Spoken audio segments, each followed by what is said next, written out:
भूषण भाऊनं सांगितलं 171 शाळा भंडारा जिल्ह्यातल्या बंद होऊन राहिल्या. यांचे कॉन्व्हेंट कसे चालतात? कुठं शिकतील तुमच्या पोरं जिल्हा परिषदच्या शाळेत बंद झाल्यावर? त्यांची फी तुम्हाला परवडणार आहे का याचाही विचार करावा लागेल. अरे ते जपान, तो बुद्धाचा देश, एका विद्यार्थिनीसाठी रोशन भाऊ एकच विद्यार्थिनी होती त्या शाळेमध्ये, परंतु तिला जाण्या येण्याची सोय नव्हती.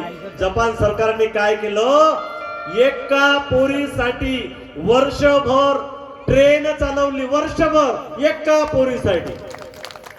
पोरीसाठी वर्षभर ट्रेन चालवली. नफा तोट्याचा तिथं विचार नाही मित्रांनो. माझे पोरं शिकले पाहिजेत, आमचे विद्यार्थी शिकले पाहिजेत, हा विचार पाहिजे. आणि या देशामध्ये 62,000 शाळा आता बंद होत आहेत, प्रायव्हेटला दिलेल्या आहेत. 171 शाळा भंडारा जिल्ह्याच्या.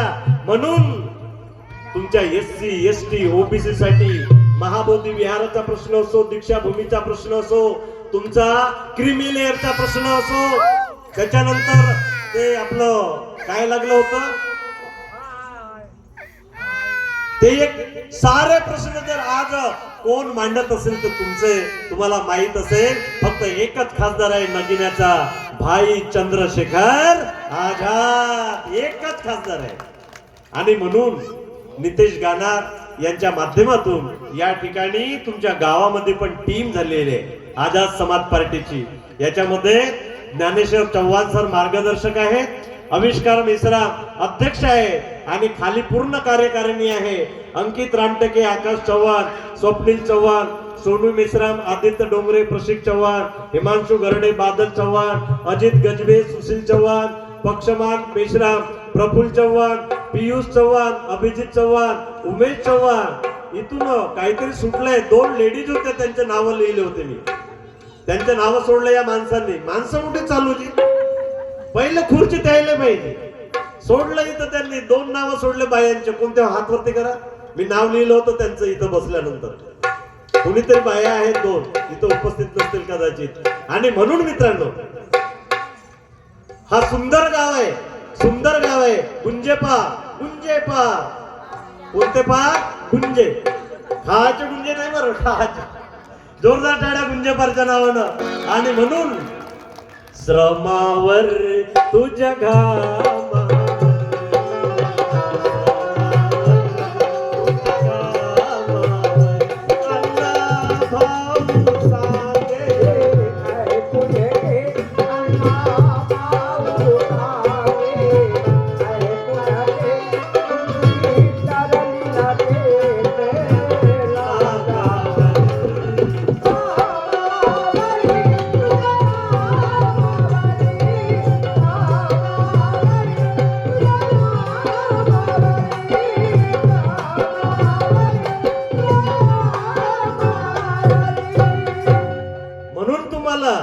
छायाताईचे गाणे ऐकायचे आहेत.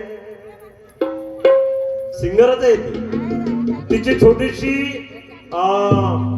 किमया चव्हाण आलेली आहे. तिचं पण गाणं तुम्हाला ऐकायचं आहे. दोघांचे टाळ्याने स्वागत करा. आणि म्हणून मित्रांनो, हे सर्व हे कथा कहाण्या सांगण्यासाठी आलो नाही. कथा कहाण्या ऐकू सत्यानाश झाला. अजून किती पिढ्यांचा या पोरांचा सत्यानाश करायला. मला तर इथं फार आनंद झाला गुंजेपारला येऊन. आमच्या कार्यक्रमाला हे लहान पोरं राहतच नाही, फक्त बुजुर्ग राहतात, मोठे राहतात, बाया राहतील, माणसं राहतील. पण इथं मला आनंद झालेला आहे. हे पोरोबार बसलेल्या त्या ठिकाणी. कारण हे शिकले पाहिजे, त्यांना शिकवण्यासाठी आम्ही या ठिकाणी आलेलो आहोत. आणि म्हणून मित्रांनो, कथा कहाण्या नाही, नाहीतर तुम्ही ते एक कथा ऐकली असेल. एक होता राजा, त्याले होत्या 2 राण्या. एक होता राजा, त्याले होत्या 2 राण्या. एक होती आवडती आणि दुसरी होती रिकामी जागा भरा.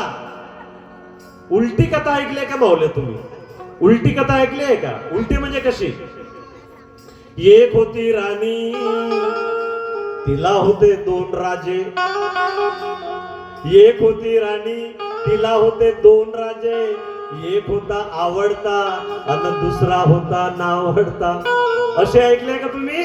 नाही. म्हणून तुमच्यावर अन्याय झाला, म्हणून बुद्धाला जन्म घ्यावा लागला, म्हणून बाबासाहेबांना जन्म घ्यावा लागला, म्हणून फुल्यांना जन्म घ्यावा लागला, आणि सावित्रीला जन्म घ्यावा लागला, जिजाऊला जन्म घ्यावा लागला, आणि मग तुमचं दुखणं त्याने दूर केलं. आणि म्हणून बुद्ध कबीर भीमराव फुले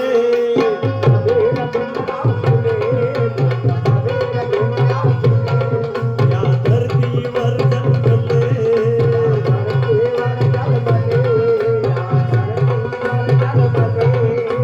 कबीर भीमराव फुले या धरतीवर जन्मले.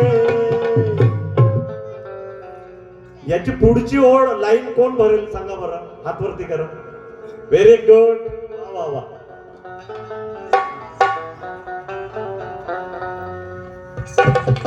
यांना मी एक पुस्तक बक्षीस देतो बघ. त्याने जनजीवन फुलविले